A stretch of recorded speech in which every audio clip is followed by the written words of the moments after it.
무해한 소사춘기인가? 호르몬이 건 저기 사춘기인가? 유아기의 호르몬 폭풍은 1977년에 미국의 의사이자 물리학자인 로제인 앨런은 혈액 내의 특정 물질의 양을 측정하는 새로운 방법인 방사 면역 측정법 개발로 노벨 생리의학상을 받았다. 릴러의 연구는 뇌분비학을 포함한 다양한 의학 분야에 새로운 자극을 주었다. 갑자기 혈액 내 호르몬 농도를 정확하게 측정할 수 있게 되었고, 전통적인 방법으로는 입증할 수 없었던 내부 호르몬 변동을 감지할 수 있게 되었다. 여기에서 두드러진 중요한 발견은 뇌와 성기의 상호작용이 아주 어린 나이, 즉 생후 일주일부터 2세 사이에 벌써 시작된다는 것이다. 이 시기에 테스토스테론과 에스트라디올 같은 호르몬이 생산하기 시작한다. 이것은 매우 놀라운 발견인데, 그전에는 이런 활동이 사춘기에 비로 시작된다고 알려졌었기 때문이다. 더욱 놀라운 것은 이런 활동의 규모다. 아기의 고환은 성인 남성보다도 24배나 작지만 그 안에서 생산되는 호르몬의 양은 성인과 거의 비슷하다. 여아의 경우에 난소에서 난포가 성장하여 혈액 내의 에스트라디올 수치가 올라간다. 여기서도 성인 여성의 배이라는 수준으로 호르몬 폭풍이 발생한다. 이런 호르몬 폭풍은 당연히 남자나 여자에 따라서 다르다. 남아의 경우에 남성 호르몬이 점진적으로 증가하여서 약 6개월 후에 최고조에 이른다. 그 다음에 평범한 낮은 수치로 떨어지기까지 시간이 꽤 오래 걸린다. 반면에 여아는 호르몬 생산에 순환 패턴이 있고 나중에 월경 때도 마찬가지다. 여성 호르몬은 여아의 경우에 생후 첫 주부터 2세까지 주기적으로 최고조에 이른다. 에스트로겐은 대략 생후 6개월 정도의 최고조에 달한다. 일부는 유아기 초까지 이런 높은 수치를 유지하기도 한다. 이 모든 것을 어떻게 설명할 수 있을까? 예석하게도 발견된 지 50년이 지난 지금도 여전히 우리는 신생아의 호르몬이 왜 그런 고기를 선보이는지 거의 알지 못한다. 그렇게 어린 나이에 성호르몬을 생산하는 것은 마치 시험 주행을 닮았다. 그러니까 우리의 신체가 에너지를 다른 발달 과정에 투입하기 전에 생식 시스템이 잘 작동하는지 미리 확인해 보는 것이다.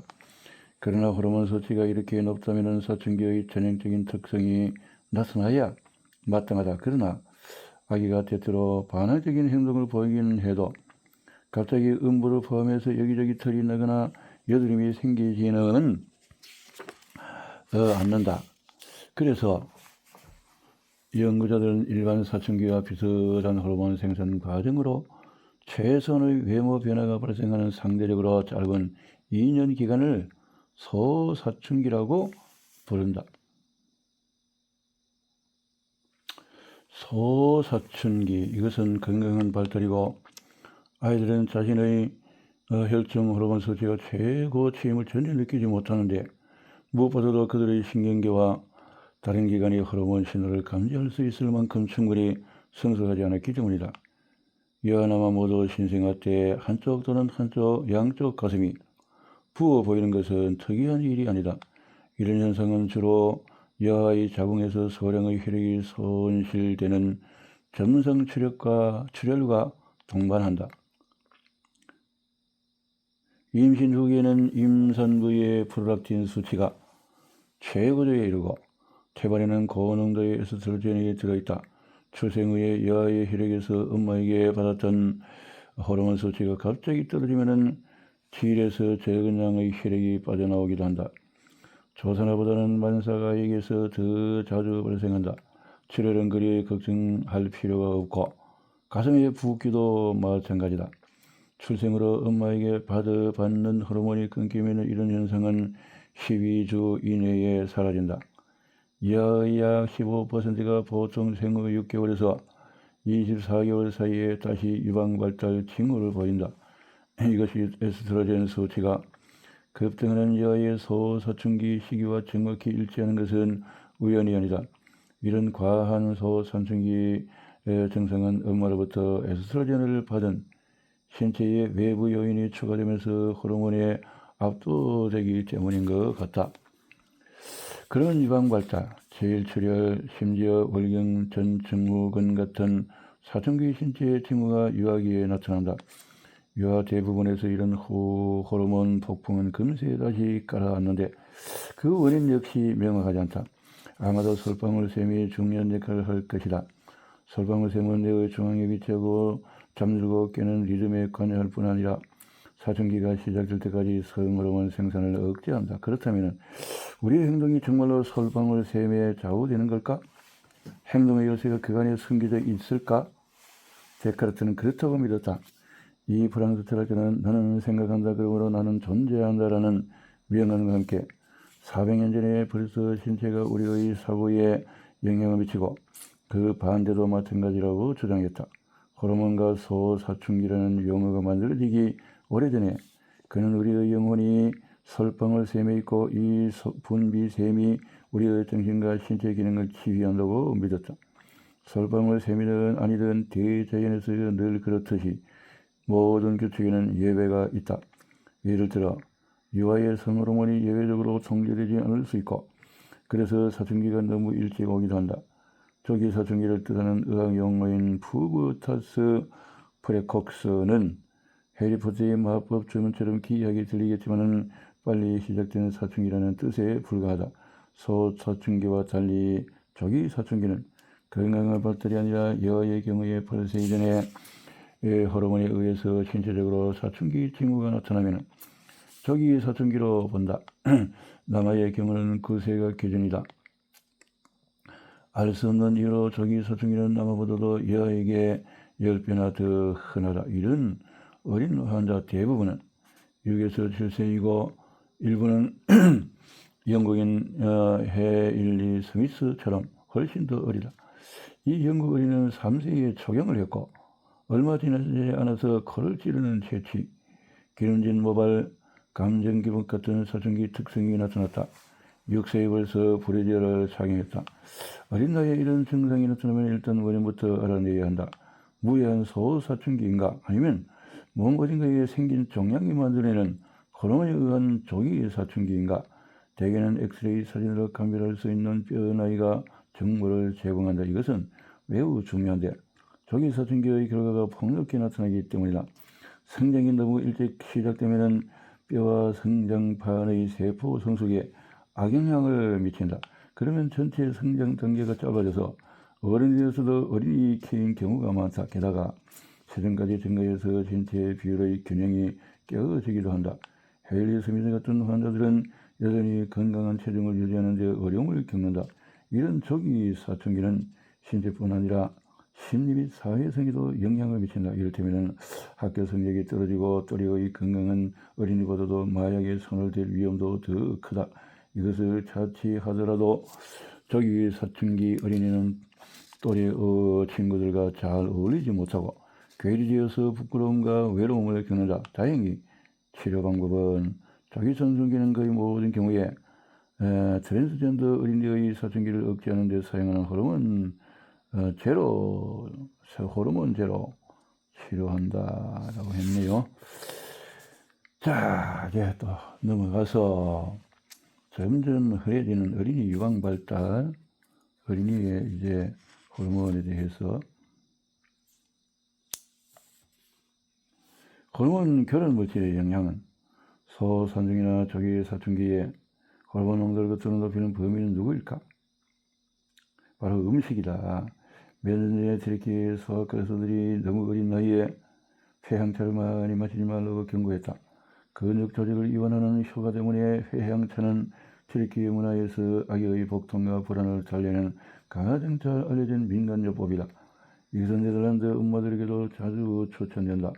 네덜란드 웹사이트 할머니는 알고 있다라는 웹사이트에 아기 위경련 파트에서 폐향차를 인도식 민간요법으로 소개한다. 그러나 잘 알려지지 않은 사실이 있는데 회향에는 식물성 에스트로겐이 그 아드네톨이 들어있다.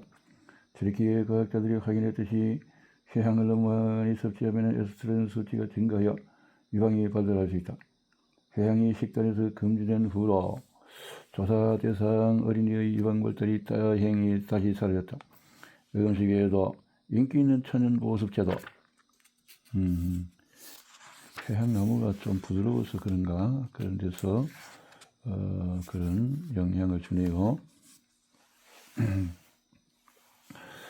자, 호주의 한 갓난아기는 라벤더가 함유된 보습제를 지나치게 사용해서 가슴이 커졌다고 한다. 라벤더도 부드러운. 인터넷에는 초보 엄마들을 위한 선의의 조언들이 가득하다. 그러나 거기에는 라벤더 같은 초들물이 호르몬 수치에 영향을 미칠 수 있고 심지어 남아의 가슴을 커지게 만들 수 있다는 사실은 언급되지 않는다. 식물에도 호르몬과 비슷한 물질이 들어있다는 사실은 이미 오래전부터 알려져 왔다. 이른바 식물성 에스트로겐은 이소플라본, 콩, 코미스탄, 알팔파, 리그난, 아마시 이 세 무리로 나뉜다. 구약과 신약 모두에서 이들은 정문 식물로 불렸고 고기를 먹지 않으려는 사람들이 이런 풀을 먹었다. 단백질이 풍부한 이런 고기 대체품의 장단점은 현대에도 여전히 논란의 여지가 많다.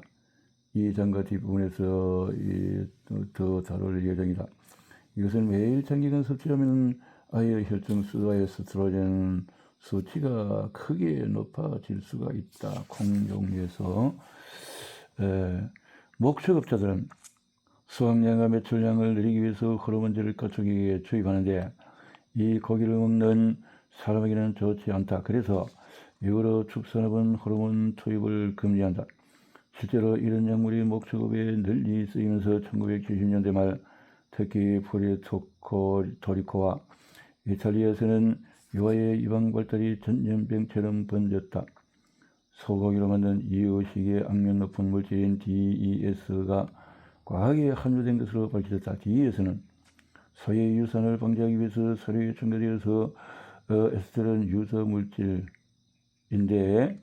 의사와 과학자들의 명확하고 공개적인 경고 덕분에 법안이 신속하게 강화되었다. 그러나 조기 유방 발달은 아직 과거의 일이 아니라 튀르키예, 덴마크, 프랑스, 헝가리 등 일부 국가에서는 어린이 유방 발달이 점점 흔해지고 있다.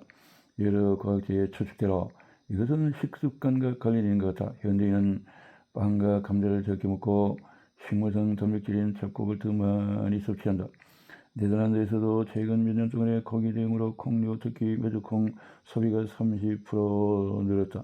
콩 섭취를 권장하는 사람들은 종종 일부를 비롯한 여러 아시아 국가의 높은 기대 수명을 언급하며 이것을 근거로 콩을 먹는 게 건강에 해로울 리 없다고 확언한다. 그러나 이런 흔히 또 용량은 간과가 되는데 체중 1kg당 하루 섭취량을 비교하면 일본 여성은 평균적으로 서양 여성보다도 훨씬 적은 양을 섭취한다. 또한 아시아 국가에서는 콩을 된장이나 또 템페 등 발효 형태로 섭취하는 경우가 많다. 이것들은 생화학적인 관점에서 서로 다른 물질이다. 우리는 매일 알게 모르게 콩을 상당히 많이 섭취하는데 그것이 가공식품에 첨가되기 때문이다. 채식주의자들을 위한 콩고기를 주로 떠올리겠지만 콩가공식품을 생산하고 낳는 찌꺼기도 있다. 그것은 돼지와 가금류의 가장 중요한 단백질 공급원이 된다. 이런 천연 호르몬 교란 물질이 우리의 자손에게 해로운지 아닌지 아직 확실치 않다면 우선은 주의할 필요가 있다. 명확한 결론이 없어서 놀라는가? 동물학 교수 시어드라 컬번의 설명처럼 이것은 호르몬 교란 물질의 효과를 연구하기 어렵기 때문이다. 신체가 물질에 노출된 이후에 그 결과가 외적으로 나타나기까지는 수십 년이 걸릴 수도 있으므로 그 효과를 연구하기가 매우 어렵다. 교란 물질 속에 있다라는 거네요. 콩 종류가 화학 물질이 호르몬에 미치는 영향은 시오드라 콜버는 1927년에서 2014년까지 사셨는데 호르몬 교란 물질 분야에서 20세기 선구자로 통한다. 콜버는 레이첼 카슨의 작품에서 큰 영감을 받았다. 박사학위 논문을 준비하는 과정에서 그녀는 약학, 생태학, 동물학은 물론이고 독성학 지식도 습득했다. 1980년대에 콜버는 다양한 동물에서 생식 및 발달 문제를 발견했다. 그녀는 이 동물들이 살충제, 곤충, 대체제, 세제 같은 합성물질과 PFAS 같은 플라스틱 물질, 그리고 고농도의 식물성 호르몬에 노출되어 있음을 입증했다. 그 덕분에 이런 물질이 실제로 생명체, 그러니까 동물과 인간의 몸에 유입될 수 있다는 의식이 높아졌다. 거울 보는 여성처럼 인간의 기대 수명이 길어졌으므로 우리는 70년부터 호르몬 및 면역 기능의 증가를 목격하게 될 것이다. 최근 연구들 역시 이것을 입증하는 것 같다. 이에 관해서는 더 뒤에 또 다루기로 하고, 전문기관에서 현재 호르몬 결합 물질이 인간, 동물 생태계에 미치는 장기적인 영향을 조사하고 있다.